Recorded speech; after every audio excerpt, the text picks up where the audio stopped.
ari umugore, ari umugabo, abantu bari bahari bose bari barimo kurira bavuga bati iby'uyu mugabo akoze iyo ubuyobozi bumureka natwe ubwacu tukamwihanira ibintu yakoze natwe tukabimwitura.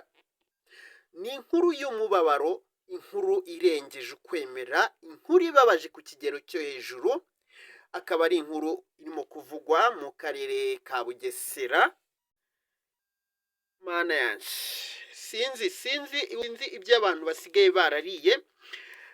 Mu karere ka Bugesera rero harimo kuvugwa umugabo witwa Ntawumenya Umunsi Emmanuel, wari utuye mu murenge wa Mwogo wo muri aka karere ka Bugesera, akagari ni Rugunga, mu mudugudu wa Rukore.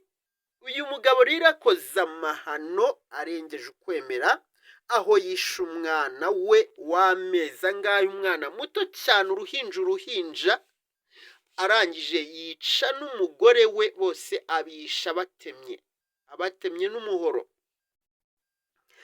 Ikibabaje cyane rero, bamubajije batese ibi bintu wabitewe n'iki? Umugabo akajya avuga ngo nabitewe n'uko uyu mugore yagiye anzanira inzaratsi nkazimufatana, ngo amarozi ngo akayamufatana. Abaturage batese niba waramufatanya amarozi, uzi ko nta muturage n'umwe uzi ko wamufatanya amarozi, ahubwo ko ari ibintu wari warapanze.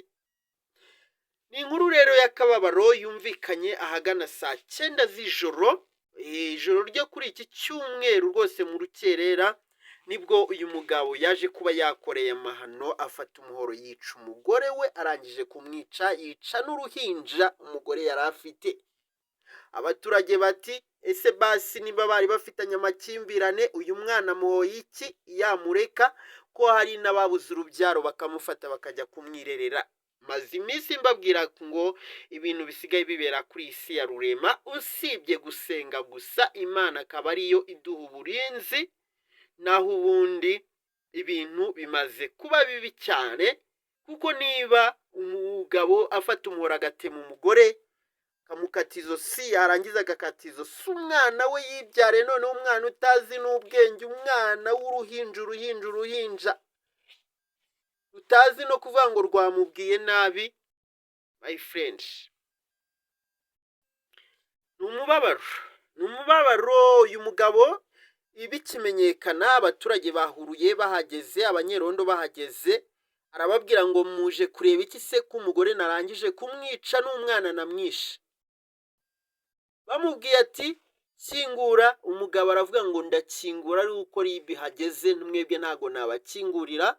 Ubuyobozi buraza arakingura, ariko ndakubwiye ngo byaramarira, byara umubabaro. Urebye uko abaturage bari barimo kurira, amaso yatukuye bavuga bati iyo akingura mbere y'uko ubuyobozi buhagera, kuko umuntu nk'uyu ntago akwiye kubaho, ntago akwiye kujya muri gereza, akwiye nawe guhita yicirwa aho ngaho. Birababaje cyane, birababaje kuko ubundi abashakana mu rwego rwo kugira ngo bashyigikirane, umugabo afatanye n'umugore bashaka iterambere runaka bakeneye kugeraho, bafatanye bare ko barigeraho. Ariko muri iyi minsi ndabona byarahindutse ibibazo, aho kugira ngo bashakane ari ibyo bisubizo biyumvamo, barimo gushakana nyuma y'ukwezi, za gatanya zikavuza ubuhuha, ahatavuzwe gatanya hakavuga umuhoro.